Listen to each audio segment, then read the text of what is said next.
작가님, 오늘은 음, 이번에는 좀 나나스에서 제가 음, 좀 궁금한 게 생겨서 음, 이렇게 한 부분을 발췌를 음, 해왔어요. 음, 대중이 부자가 되는 사회는 없다. 음, 대중과 다른 삶을 살아야 음, 한다라고 하셨어요. 음, 저는 이 글을 읽으면서 좀 뼈 아프다 이런 생각이 음, 좀 들었거든요. 음, 대중들이 뭔가 딱 느끼기에는. 음, 작가님께서 생각하시는 대중은 무엇일까라는 생각도 일단 들었거든요. 대중의 사전적 정의가 뭐냐면 그냥 사람의 무리를 대중이라고 그래. 근데 내가 생각하는 대중의 정의는 뭐냐면 어, 상식 속에서 살아가는 사람이 대중이야. 음, 그래서 대중의 생각이 상식이야. 네. 근데 사실 이 상식은 대중의 생각이 아니었어. 한 사람의, 한 개인의 의견이었을 뿐이야. 음, 근데 그 한 개인의 의견을 그 사람의 어떤 권위에 눌려가지고 의견을 대중들이 사실로 받아들이기 시작했어. 그리고 사실로 받아들여진 한 개인의 의견을 자신의 생각인 양 말하기 시작했어. 음, 그 말들이 모이다 보니까 대중의 말이 되고 대중의 생각이 되어버리는 거야. 그러면서 대중의 생각인 상식으로 딱 굳어져 버리는 거야. 음. 그 말은 뭐다? 이 사람이 말한 거에 대해서 사실로 받아들이는 과정이 그냥 당연시 되는 거야. 아, 왜 그렇지? 왜 그럴까에 대한 질문이 없어. 그 당연함에 대한 질문이 없는 거야. 음, 내가 전에 그런 말 했어. 질문이 뭘까? 질문은 당다시다. 음, 당연함을 다시 보는 시선. 그 당다시가 질문인데 그 질문을 하지 않기 때문에 그 사람의 말을 당연히 사실로 받아들이는 게 대중이야. 그래서 대중은 어떻게 보면 질문에 힘이 없는 사람이야. 질문에 힘이 없기 때문에 자신의 생각이 아닌 타인의 생각, 더 나아가 상식을 자신의 생각으로 믿고 그 생각에 따라서, 즉 상식에 따라서 살아가는 거야. 음, 그거는 삶을 주도적으로 사는 게 아니야. 내 생각대로 사는 게 아니잖아. 그렇죠. 타인의 어떤 권위자의 아니면 대중의 그 생각에 따라서 살아가는 거야. 음, 음, 그렇게 살면 안 돼. 그래서 음, 어떤 사회적 통념이 있잖아. 그 통념 중에 어떤 그 부정적인 삶의 어떤 부정적인 통념이 나에게 들어오게 되면 그 사회적 통념이 나의 관념이 되어버리는 거야. 그런 그 관념대로 펼쳐지게 되는 경우 되게 많아. 음, 전에 했던 거 개천에서 음, 용나는 사회가 아니다라는 거. 네. 그 사회적 통념이 나에게 관념으로 바뀌게 되면 나 같은 사람들도 성공할 수가 없겠구나라는 생각을 하면서 살게 되는 거야. 그게 내 생각이 아닌데 그 말에 대해서 한번 질문을 해봐야 돼. 과연 그럴까? 근데 그 질문하는 힘이 떨어지는 거야, 대중은.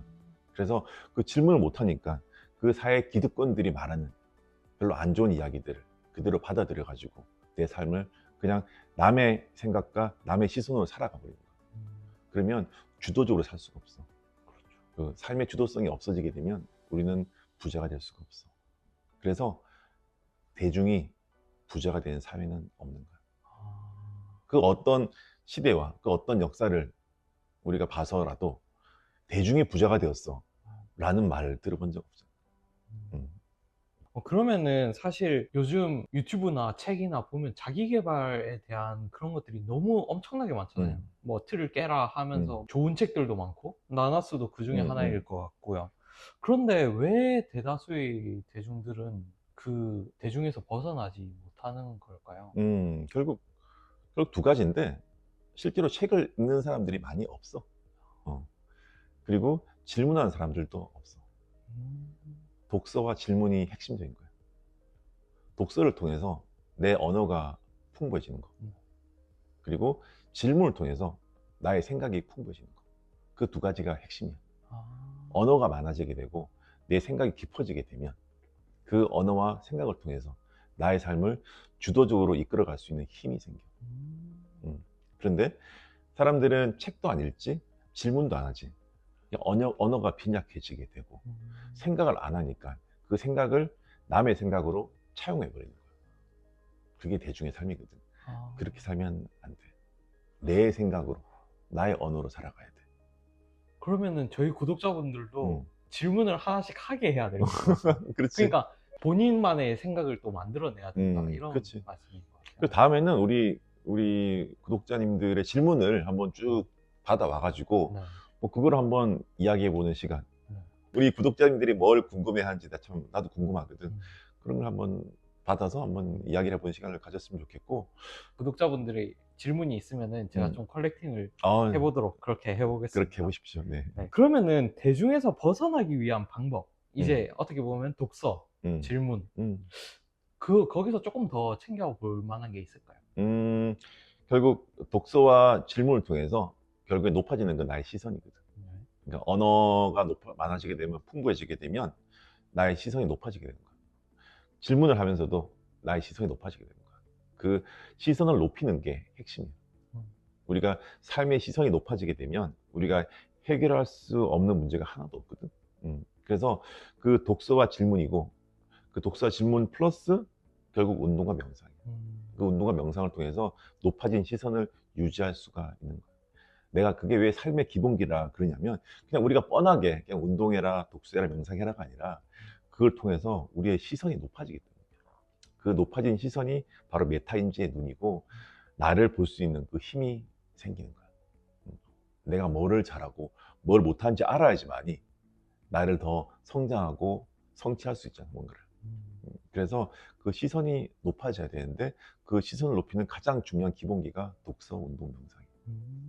어떻게 보면 독서, 운동, 명상에 플러스로 이제 질문을 하라는 그렇지. 게 그렇지. 추가가 됐네요. 그렇지. 그래서 독서를 할 때도 늘 질문하면서 하는 거야. 그게 시선을 높이는 거야. 그게 알아차림의 과정이거든.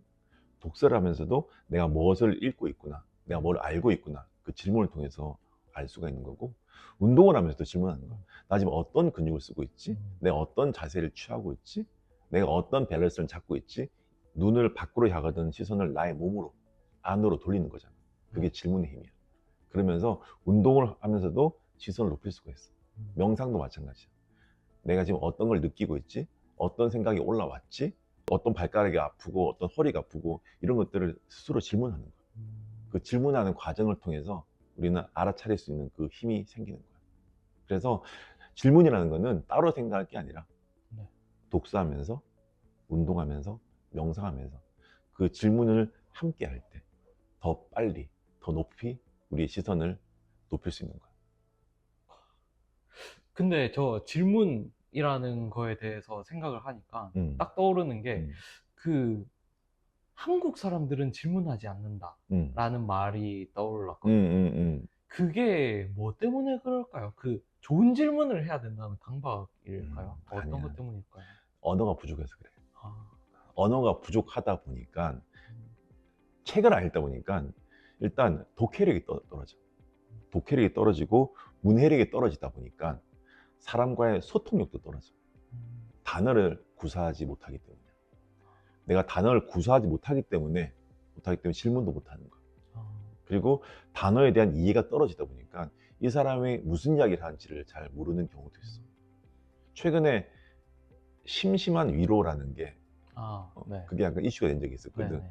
그러니까 요즘 젊은 친구들은 위로를 왜 심심하게 해? 이런 이야기를 하잖아. 마음 깊은 이론. 그렇지. 그 단어에 대한 이해가 떨어지는 거야. 그게 언어력이 굉장히 떨어지는 거야. 언어력이 떨어지다 보니까 소통력이 떨어지는 거고, 소통력이 떨어지다 보니까 질문을 할 수가 없는 거야. 이 사람이 무슨 이야기 하지? 를 모르기 때문에. 그러다 보니까 질문뿐만 아니라 말도 못하는 경우가 되게 많아. 언어가 떨어지고 언어가 빈약해지다 보니까, 특히 그 빈약한 언어를 뭘로 채운다? 요즘 소위 말하는 축약어, 아니면 뭐 외래어, 영어. 요즘 외래어 남발이 문제가 된 이유는 그 외래어를 영어를 잘해서가 아니야. 한국어를 못하기 때문에 그 빈약한 언어를 그 외래어로 그냥 부족분을 채우는 것 뿐이야. 굉장히 심각한 문제긴 해. 그래서 책을 많이 읽어야 돼, 사실. 근데 대중들은 책을 안 읽어. 우리나라에 작년 통계인가 그랬는데, 2023년도 통계인가? 10명 중에 6명이 1년에 책을 한 권도 안 읽어. 몇 년 전만 하더라도 10명 중에 4명 정도였는데, 지금은 10명 중에 6명이 책을 안 읽어. 독서를 통해서 나의 언어를 좀 풍부하게 만드는 거, 그게 굉장히 중요한 것 같아요. 굉장히 중요하다. 그러면은 사실 이제 세 가지에서 하나가 더 추가가 돼서 이제 질문까지 해서 이렇게 하면은 언어도 늘어나고 내 생각도 눈높이도 높아지게 그치. 되면은 이제 여기서 사실 그것만으로는 돈을 벌 수는 없을 것 같긴 하거든요. 그 다음에 또 다른 도전이 필요한 걸까요? 또 다른 도전? 네, 내가 필요한가? 도전을 안 하더라도 네. 기본기가 쌓이게 되면 세상이 나에게 도전의 과제를 선물로 주는 거야. 아, 그 선물을 내가 그냥 즐겁게 받아들이면 되는 거야. 예를 들어서 나는 늘 기본기를 쌓잖아. 거의 한 30년 쌓았어. 쌓다 보니까 글을 쓰다 보니까 책을 쓰게 됐고, 책을 쓰다 보니까 이런 유튜브도 하고 있고, 다른 데서 책 소개를 해달라고 뭐 소개글을 써달라 하는 경우도 많고, 다른 출판사에서 또 책을 써달라 하는 경우도 있고, 그리고 뭐 내가 사실 뭐 다른 여러 가지 뭐 아이템도 많거든. 다른 사업도 많이 하고 다른 제품 개발도 많이 하는데, 그런 것들이 내가 기본기를 쌓는 과정에서 그냥 연결되었을 뿐이야. 내가 이걸 해야지 이게 아니라 세상이 나에게 선물을 주기 위해서 이걸 해야지라는 마음을 들게 하는 거야. 그래서 기본기를 쌓다 보면 어느 순간 삶은 변하게 되어 있는데, 그게 나의 의지와 무관하게 세상의 의지대로 돌아가는 걸 느끼게 돼. 그래서 뭐 특정 분야가 있잖아. 뭐 강 작가도 본인이 잘하는 분야, 그쪽 분야에서 책을 읽고 글을 써 나가잖아. 한 2년 하면 책을 한 권 쓸 수가 있어. 그 책을 한 권 쓰게 되면 또 인생이 바뀌게 돼. 어떤 분야의 전문가로 인정을 받게 되면 여기저기서 연락이 오거든. 그러면 나도 모르게 도전할 과제가 생기게 돼. 왜? 세상이 그거를 선물로 주니까. 우리 채널이 존재하는 이유 중에 하나는, 우리 채널 이름이 프레젠트잖아. 근데 난 세상으로부터 선물을 많이 받았거든. 그 선물을 우리 구독자님들한테 주고 싶은 마음이 커. 그 선물 중에 최고의 선물이 삶의 시선이라는 거야. 그 삶의 시선이 높아지는 그런 경험을 꼭 해봤으면 좋겠어. 그 경험을 우리 프레젠트가 함께 할 거야.